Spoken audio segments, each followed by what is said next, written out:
नमस्कार, मैं हूँ मिलिंद खांडेकर और आप देख रहे हैं साप्ताहिक सभा। साप्ताहिक सभा का ये विशेषांक बिहार विधानसभा चुनाव को लेकर है, जो कि हम हर रोज पेश कर रहे हैं। तो जैसा कि आप जानते हैं, बिहार विधानसभा का पहले चरण का मतदान अब गुरुवार को हो जाएगा, मतलब 2 दिन बाद ही मतदान होने जा रहा है 121 सीटों पर और दूसरे चरण का मतदान होगा 11 नवंबर को। रिजल्ट आएंगे 14 नवंबर को। तो बिहार का मूड क्या है, इस बारे में बातचीत करने के लिए मेरे साथ जुड़ रही है इंडिया टुडे की मैनेजिंग एडिटर प्रीति चौधरी। प्रीति पिछले 8-10 दिन से बिहार में अलग-अलग हिस्सों में घूम रही है और इस समय गया से हमारे साथ जुड़ रही है। प्रीति, बहुत-बहुत स्वागत है आपका। शुक्रिया मिलन जी। तो प्रीति, सबके मन में एक ही सवाल है जो हर चुनाव में रहता है और पत्रकारों के लिए आजकल ये आकलन बड़ा रिस्की हो गया है कि किसका पलड़ा भारी है या कौन जीत रहा है। लेकिन आप अलग-अलग क्षेत्रों में बिहार के घूम के आई, अलग-अलग वर्गों से भी आपने बात की है। तो आपको क्या लग रहा है कि ये चुनाव किसकी तरफ झुका हुआ दिख रहा है आपको? मिलन जी, देखिए किसकी तरफ झुका हुआ दिख रहा है ये तो आपने अपने ओपनिंग कमेंट्स में ही बोल दिया, बहुत रिस्की हो जाता है। पर जो फैक्टर्स मुझे दिख रहे हैं ऑन ग्राउंड में एटलीस्ट अपनी समझ से उनको डिटेल कर सकती हूँ आपके लिए। तो सबसे बड़ा फैक्टर जो मुझे लग रहा है मिलन जी, क्योंकि बिहार की हमेशा जब बात होती है तब ये बात होती है कि जाति पे इतना डिबेट, इतना डिस्कशन क्यों होता है, पर अल्टीमेटली मुझे जो सबसे एक चीज सबसे ज्यादा दिखी है, अगर आप बोले तो मैं गया में हूँ अभी, उसके पहले बेगूसराय में थी और काफी उसकी कॉन्स्टिट्यूएंसीज में मैंने देखा था। फिर समस्तीपुर गई, वहां पर हमने काफी रिपोर्ट किया है। समस्तीपुर में छपरा साइड हम गए थे, बक्सर साइड हम गए थे। तो मोटा मोटा जो मुझे दिख रहा है, मैं पहले आपको दो तीन उसमें पॉइंट्स में इनकैप्सुलेट कर देती हूँ। सबसे पहला मिलन जी जो मुझे दिख रहा है वो है कि जाति सबसे बड़ी है। जो पहले ही जो वर्ग हैं, जो कास्ट डायनामिक्स हैं, जो बंधे हुए हैं एज वोट बैंक्स, वो वैसे ही की वैसे बिल्कुल सॉलिड वहीं के वहीं हैं। जिस इस बार हम कह रहे थे कि ये चुनाव है, ये टेस्ट करेगा कि कास्ट कि अभी भी बिहार कास्ट लाइंस पे वोट करती है कि नहीं, क्योंकि एक पीके भी एक फैक्टर है इस चुनाव में। उसमें भी मुझे लग रहा है कि ऐसा नहीं है। मोर और लेस जातियां जहां पर वो वोट कर रही है वहीं पर ही कर रही हैं। जो एक वर्षन दिया जाए, जाति से हटकर वोट दिया जाए, वो भी अपने आप से डिबेट कर रहा है, क्योंकि ये उनके लिए एक नेगेटिव वोट हो गया है। वो करना नहीं चाह रहे अपनी जाति का वोट, पर यहाँ पर वोट हो रहा है कि देखिए फेयर पे वोट हो रहा है। अपनी जाति को करें ना करें, पर ये मेक श्योर करें कि दूसरी जाति ना आ जाए। एक हमेशा हमने देखा है कि अगर हम बात भी करें कि चलिए इस सरकार ने कुछ नहीं किया, इन लोगों ने कुछ नहीं किया, पर अगर अगर हम लालटेन छाप पर देते हैं तो यादव आ जाएंगे, गुंडा राज आ जाएगा। तो ये एक नेगेटिव वोट भी है उनपे, चाहे देना ना चाहें पर दे रहे हैं क्योंकि बंधे हुए हैं। दूसरी चीज, क्योंकि मैंने अब जो जंगल राज की बात होती है, अगर मैं अंग्रेजी में एक लाइन का यूज करूं Milan ji, the ghosts of jungle raj for Tejashwi even now after 20 years are more difficult to shake off than the anti incumbency against this government. So एक वो बहुत बड़ी बात है। अगर एक पूरा जनरेशन है जिसने देखा ही नहीं है जो लालू का राज था, वो भी अगर कहता है कि नहीं करेंगे क्योंकि वो वक्त हमारे पेरेंट्स को याद है और जिन पे बीती है वो अभी भी उसके बारे में बात करते हैं, तो वो बहुत बड़ा फैक्टर है मुझे लग रहा है ऑन ग्राउंड पर। What is working for the Mahagathbandhan, बहुत एरियाज में मिलन जी हमने देखा है कि सीट बाय सीट इलेक्शन हो गया है। जब सीट बाय सीट आ जाता है, जब कैंडिडेट्स की बात आ जाती है, तो लोकलाइज हो जाता है, हाइपर लोकलाइज हो जाता है इलेक्शन। वो हमें काफी सीट्स पर अभी लग रहा है। अगर मैं फिर से पहली वाली बात करूं जो पीके फैक्टर है, उसमें भी बहुत लोग जो यंग हैं, स्पेशली अपर कास्ट के हैं, सॉरी बार बार कास्ट के ऊपर जाया जा रहा है, वो पीके में एक विकल्प ढूंढ रहे हैं प्राइमरीली ऑल्सो के नहीं। वो एक ऑफ कोर्स ये बात है कि वो एक नए बिहार की बात कर रहे हैं, एजुकेशन की बात कर रहे हैं, अवे फ्रॉम कास्ट लाइंस बात कर रहे हैं, पर वो पीके में एक विकल्प ढूंढ रहे हैं even as an upper caste leader, जो उनको विकल्प उसमें नहीं दिख रहा है। बीजेपी और वो जो पहले बीजेपी और जेडीयू के कोर वोटर्स थे, वो अपर कास्ट का वो विकल्प पीके में ढूंढ रहे हैं, क्योंकि बहुत लड़कों और लड़कियों छात्राओं से बात की, उनको पसंद नहीं है कि सम्राट चौधरी फेस है। सम्राट चौधरी की बहुत फजीहत हुई है, पीके ने भी की है, और उनके बारे में अगर हम बात, तो आज अभी तक मैं उनकी कॉन्स्टिट्यूंसी में तो नहीं गई हूं, पर अगर मैं बिहार की बात करूं, डेप्यूटी सीएम है, कहीं पर भी सम्राट चौधरी के लिए हमने इतने लोगों से बात की है, अभी तक मुझे एक आदमी या एक महिला नहीं मिली जिसने कुछ अच्छा कहा हो सम्राट चौधरी के लिए। तो मोटा-मोटा ये है, बट मिलन जी एक और चीज़ मैं इसमें जोड़ना चाहूँगी, क्योंकि क्योंकि कास्ट लाइन्स पे आ जाते हैं तो मान लीजिए 31% अगर आप महागठबंधन की बात करें, राजद की बात करें जो आरजेडी है यहाँ पर, 31% मुस्लिम और यादव वोट मान लीजिए उसके पास है। अ, अगर लेफ्ट और कांग्रेस का मान लीजिए 36-37% होता है। एक बहुत बड़ा फैक्टर इसमें जो वीआईपी पार्टी है, मुकेश साहनी है और आईपी गुप्ता है जो अब उनके साथ जुड़े हुए हैं, वो एक बहुत बड़ा फैक्टर इसमें आ जाता है। मुझे लगता है ये चुनाव निर्भर होगा कि कितना लीकेज होगा इन कास्ट लाइन्स और कितना गेन होगा। अगर महागठबंधन को मल्ला कम्युनिटी से जो वीआईपी से जुड़े हैं, जो दूसरी कम्युनिटी आईपी गुप्ता से जुड़े हैं, उनसे थोड़ा लीकेज होता है तो वो अपना 38% के ऊपर लेके जा सकते हैं। मोटा-मोटा अभी अभी मुझे वही लगता है। महिला वोटर्स की बहुत बात हो रही है, 10,000 रुपए जो जीविका दीदी स्कीम के तहत दिया गया, उसके बारे में बहुत बात हो रही है, पर वो एक कॉन्स्टिट्यूएंसी मुझे लग रहा है जो ऑलरेडी कन्वर्टेड है। जिनको मिला है, जो खुश हैं, जो वापस नीतीश को वोट देंगे, वो पहले ही दे चुकी हैं पिछले चुनाव में।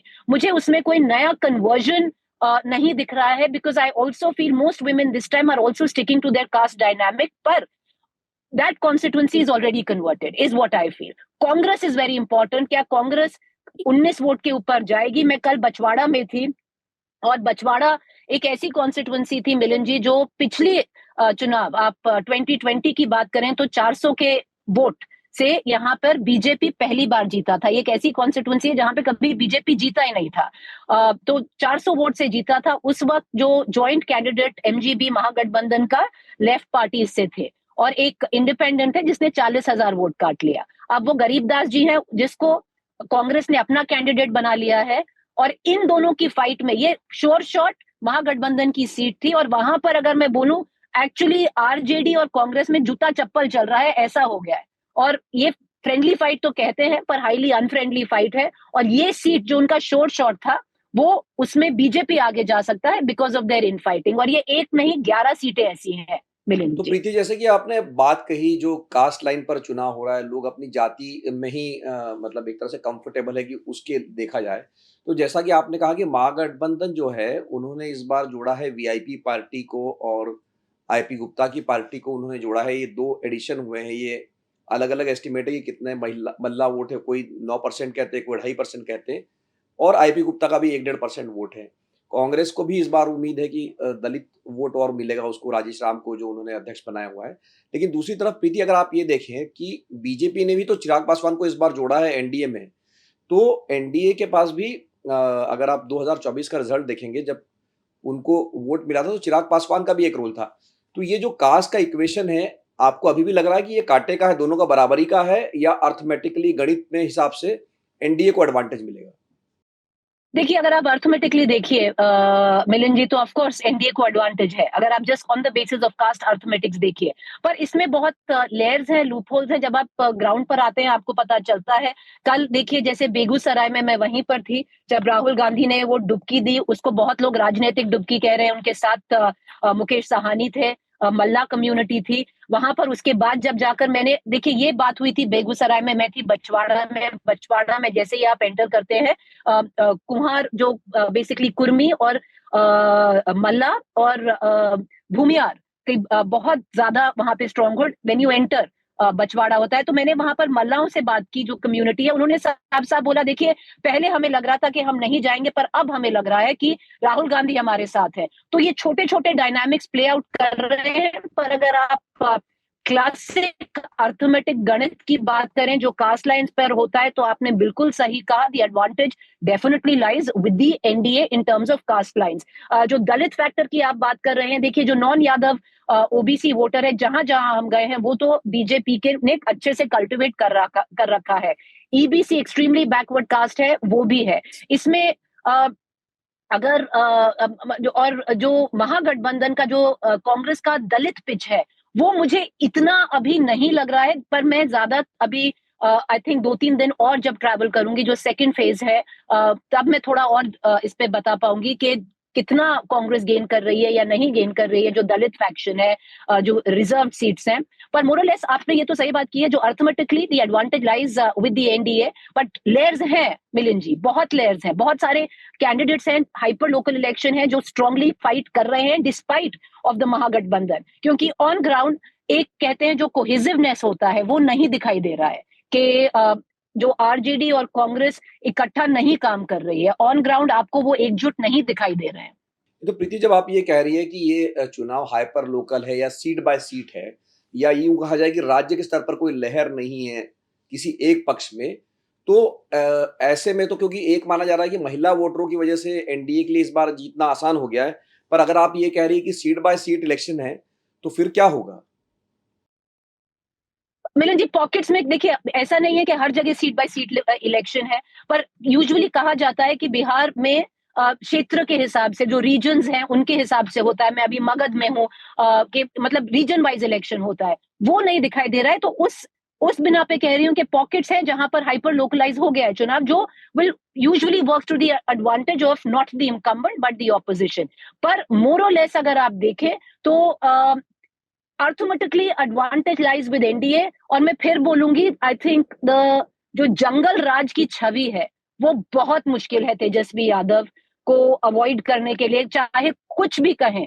अल्टीमेटली आप जाके अगर बैठते हैं कहीं पर, अगर कोई लोग थोड़े बॉर्डर लाइन फेंस सिटर जिनको हम बोलते हैं, and in Bihar it's important कि वो फेंस सिटर्स आइडेंटिफाई हो जाएं कि वो कौन है, अगर उनसे भी बात होती है वो अल्टीमेटली उसी पर आ जाते हैं कि देखिए अगर हम यहां नहीं जाएंगे तो वो आ जाएंगे। तो और जंगल राज की बात बहुत होती है। सो ये दो तीन फैक्टर्स हैं। हाइपर लोकलाइज इलेक्शन सम सीट्स में है जहां पर कैंडिडेट स्ट्रांग है और वो सही मुद्दे उठा रहे हैं, बट कोई मैसिव लहर नहीं है। अब अंडर करंट तो यूजुअली मिलिंद जी, आप चुनाव ज्यादा कवर कर चुके हैं, वो चुनाव के बाद ही पता चलता है कि अंडर करंट है कि नहीं, पर कोई लहर नहीं दिख रही। नहीं, तो प्रीति, आपने जो बात कही जंगल राज को लेकर, तो पिछले हफ्ते पटना में मुझे कांग्रेस के नेता ने ये कहा कि दरअसल एंटी इनकम्बेंसी हम अभी भी लालू को लेकर है यहाँ पर। मतलब जो आप बात कह रही है कि नीतीश तो एंटी इनकम्बेंसी नहीं झेल रहे हैं, लालू की एंटी इनकम्बेंसी है, जो लालू का राज है उसी का जवाब महागठबंधन को झेलना पड़ रहा है। तो आखिर में प्रीति, लेकिन प्रशांत किशोर कहाँ खड़े हैं इस चुनाव में? मतलब वो तो बात कर रहे थे या तो 10 सीटें आएंगी या तो 150 सीटें आएंगी। तो प्रशांत किशोर को कोई जगह है इस चुनाव में? क्योंकि आपने कहा एक छोटा वर्ग है युवाओं का, अपर कास्ट का, जो इनके साथ है, तो प्रशांत किशोर फर्श पे रहेंगे या अर्श पे जाएंगे? देखिए, छोटा वर्ग अपर कास्ट का मैं मतलब जहां पे बातचीत हुई है, पर एक बहुत बड़ा वर्ग है जो बात कर रहा है प्रशांत किशोर की। क्या वो जाकर बूथ पे बटन दबाएगा, वो अलग बात है। और वो यूथ एक है जो जुड़ा हुआ है। हमने बहुत अपर कास्ट से, क्योंकि जहां जहां हम गए हमने बात की, आइडेंटिफाई करने का कोशिश की कहाँ लीकेज है, पर जो बाकी लोग हैं जो यूथ में वो भी बात कर रहे हैं। अगर वो बटन दबाएंगे वो अलग बात है। देखिए, जो यादव यूथ वोट बैंक है वो तो तेजस्वी के साथ बिल्कुल डाइड इन बुल है। जो बाकी के वर्ग है उनमें एक आकांक्षा है कि Prashant Kishor could be the change. पर मुझे लगता है मिलन जी, अगर वो चुनाव लड़ते तो वो एक थोड़ा और पुश देते। उन्होंने चुनाव नहीं लड़ा, उससे थोड़ा उनका कहते हैं डिमोरलाइज हुए हैं उनके वोटर्स। इस बार नहीं, पर अगर प्रशांत किशोर टिके रहे, मुझे लगता है अगले चुनाव में बहुत बड़ा फैक्टर होंगे। अब क्योंकि like I said earlier, last couple of days उनका मुझे थोड़ा मोमेंटम फ्लैग करते हुए दिखा है, but I still think he is a political force untested, and if he sustains, I think ये यहाँ पर आप किसी से बात करो वो यही कह रहे हैं कि बात बहुत बढ़िया कर रहा है, पर देखते हैं कैसा कैसा करता है, अगले चुनाव में देखेंगे। ये तो प्रीति, एक और सवाल ले लेते हैं आपसे कि जो महिलाओं की आपने बात कही कि महिलाओं का वोट कहीं ना कहीं रिटेन होगा, जो ये 10,000 रुपए दिए कोई एडिशन नहीं होगा। और दीपांकर भट्टाचार्य ने भी, उन्होंने जो सीपीआई एमएल के महासचिव, उन्होंने भी मुझे ये बात कही कि देखिए ये तो जो 2020 में वोट मिला था उसको पकड़ के रखने के लिए ये 10,000 रुपए दिए गए और रिटेन किए गए। तो महिला वोटर क्या लगता है आपको कि वो नीतीश के साथ और तादाद में आएंगी, घटेंगी, बढ़ेंगी, क्या होने जा रहा है? क्योंकि आपकी बात हुई महिला वोटरों से, इसलिए मैं बात की पूछ रहा हूँ आपसे। देखिए, जो नीतीश को वोट करती थी उन्हीं के साथ है। मैं आपको एक किस्सा सुनाती हूँ। मैं थी छपरा में एक गांव में, हम माइग्रेंट्स पे स्टोरी कर रहे थे जो गए हुए हैं छठ के लिए, वापस आए हुए हैं। एक कपल था मिडिल एज, उनसे बात हुई। जो पुरुष थे उन्होंने साफ बोला कि हमें नीतीश कुमार तो पलटू कुमार लगते हैं, कभी इधर जाएंगे कभी उधर जाएंगे, हमको पसंद नहीं है। उनकी जो वाइफ थी, जो हर चीज में उनमें हाँ में हाँ मिला रही थी, उन्होंने बोला कौन ही पसंद है, और उनका उस पर आर्ग्यूमेंट हो गया। तो एक जो डेडिकेटेड वोट बैंक है नीतीश कुमार का, वो आपको दिखता है। पर उसी महिला ने पिछले चुनाव में नीतीश कुमार को ही वोट दिया था, अभी भी वही दे रही हैं। पर बहुत सारे और एक आपको डिस्पॉन्डेंसी भी दिखती है बहुत, और महिलाओं में जब आप बात करती हैं, क्योंकि कहते हैं हाँ 10,000 दिए, पर ठीक है, बहुत सारी महिलाएं, I feel Milan ji, from gender might return to their caste as well, but having said that I still say advantage lies with the NDA. बहुत बहुत धन्यवाद प्रीति इस बातचीत के लिए। तो हमारे साथ जुड़ी थी इंडिया टुडे की मैनेजिंग एडिटर प्रीति चौधरी। गया से बिहार में वो लगातार रिपोर्टिंग कर रही है और उनका कहना है कि जाति अब भी चुनाव का बहुत बड़ा फैक्टर है, और जातियों का जब अंकगणित देखते हैं तो एनडीए को एक एडवांटेज नजर आता है। लेकिन चुनाव कुछ इलाकों में हाइपर लोकल हो गया है, सीट बाय सीट हो गया है, इसलिए अगर ऐसी तरफ पड़ता है तब ये चुनाव कांटे का हो सकता है। साप्ताहिक सभा का ये विशेषांक देखने के लिए आपका बहुत बहुत धन्यवाद। नमस्कार।